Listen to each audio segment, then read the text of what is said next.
And think we keep receiving lot of queries and questions from all of you. Questions are always welcome. Queries are always welcome at Think. We have been receiving them on our social sites, WhatsApp as well as on email. We felt it was appropriate for us to address some of these questions. Hi friends, I'm sure you caught up with the last week's video. We had picked up 5 questions and we answered the queries that were frequently asked. This week too, we have selected 5 such questions which have been frequently asked. My name is Rajesh Akandi, your Shubchintak, your financial warrior. Without further ado, let's get invested. Maya wants to know whether it's a good option to go in for critical illness rider in a life insurance, or else should she be taking a critical illness rider separately. Maya per se Think doesn't advocate taking add-on covers in life insurance. My suggestion would be to look out for critical illness riders either in your health insurance or critical illness riders separately as separate policies. I hope I have answered your query. In case if you need more details, reach out to us. This question is one of the frequently asked questions. Anirban from Kolkata asked what many of you would have asked us. He wants to know whether a particular life insurance policy, I have not named that particular policy name, is good for him or not. Because that's a policy that his friend, his colleague from office has also taken. Anirban, what suits everybody may not suit you. Right? Do not kind of follow the herd mentality.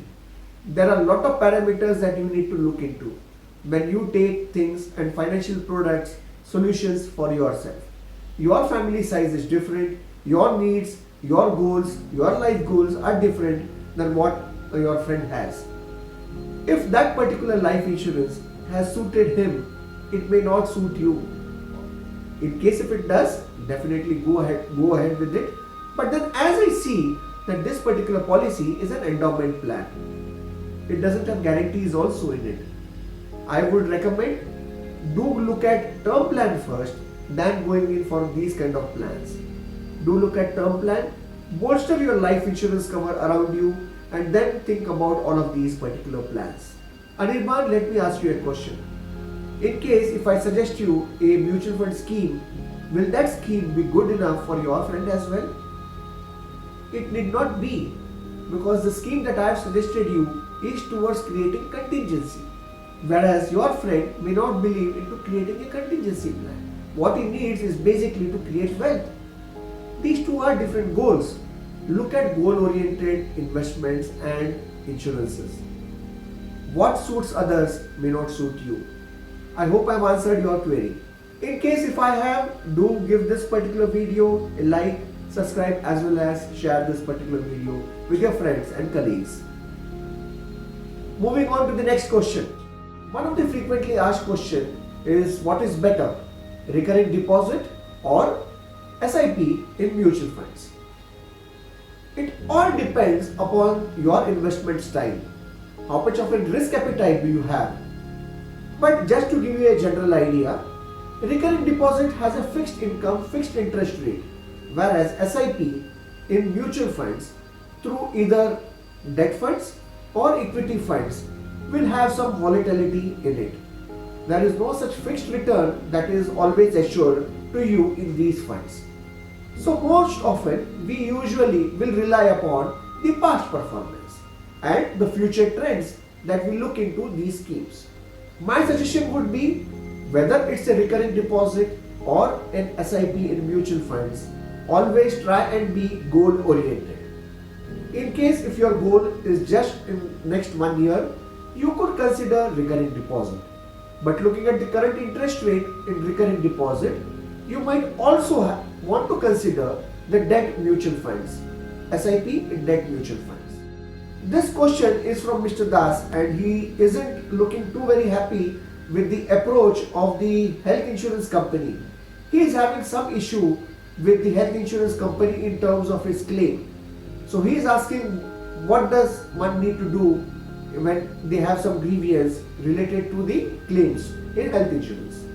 Well, Mr. Das, first of all, let me understand whether that particular health insurance was taken through an advisor or an agent, or was it taken directly through some online portal.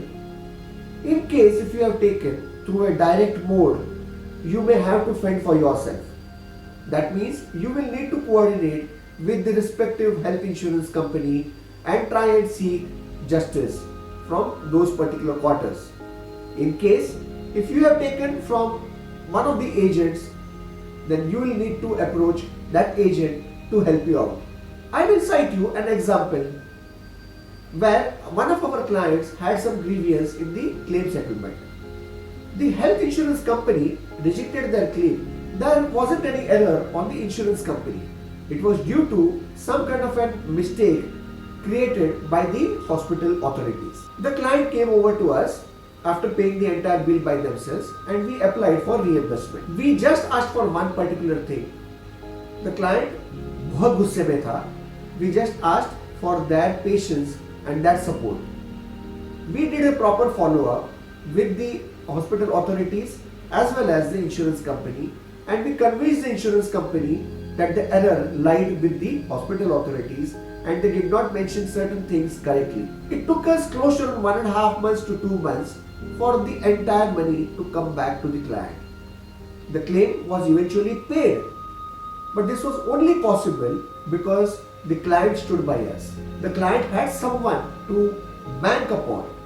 They had us to bank upon, and we were the coordinators with the hospital authorities, the insurance company as well as the client. Many a times when people going for online health insurance policies or any policies for that matter, whenever these kind of sticky situations do arise, the clients do not know what to do and they have no other recourse to fall back on. I would first of all want to know which is the way that you have taken this health insurance. In case if you need some of our help, do send us your details and we will definitely help you out on that. In case Mr. Das, you have taken it online and there is actually nobody to address your query and grievance, there are grievance cell in the insurance company as well. In case if nobody addresses your query, you can also write it to the ombudsman or the insurance ombudsman and he would take up that particular query. One more question which is being frequently asked. This one is from Nisha, and Nisha says that आपने suggest किया था mutual fund schemes and some of these schemes were not star rated, 5-star rated. So why is it so that we are not recommending star rated funds? Nisha, you know how we operate. It is not that all the schemes have to be 5-star rated funds. One is, first of all, it is goal oriented. So your schemes, the schemes that have been suggested to you are goal oriented and specifically tailor made for your needs. Secondly, we are not against star rated funds. Please remember, we are not against star rated funds. The schemes that have been suggested to you do have star rated funds. They might be 4, there might be some 5-star rated funds as well. There are different agencies online where apparently the investor does his research. We do not kind of follow that particular regime. We have our internal understanding of selecting the funds for you, and we have a 5-step fund selection process. Nisha, there are different parameters that we normally follow when we suggest schemes to our investors. First is the size of the fund, the scheme that we have suggested, the fund manager, the total expense ratio, the total number of stocks that are there in that particular scheme, as well as the size of the fund. These are 5 parameters that we look at whenever we suggest schemes to our investors. Do remember, whenever we look at 5-star rated funds online, these are based more on the returns aspect, which is the past performance. Past performance is definitely one of the criteria and the parameters that we look at, but that is not the only criteria that we would base our recommendations to investors. Remember, whenever you drive a vehicle, the rear view mirror is not something which you need to look at regularly. It is only to give you a judgment, and you can't drive a vehicle forward just by looking at the rear view. So your past performance may or may not be the right indicator to selecting a mutual fund scheme. I hope I have answered your particular query to the fullest. In case if you need some more details, please reach out to us and we'll definitely answer your query.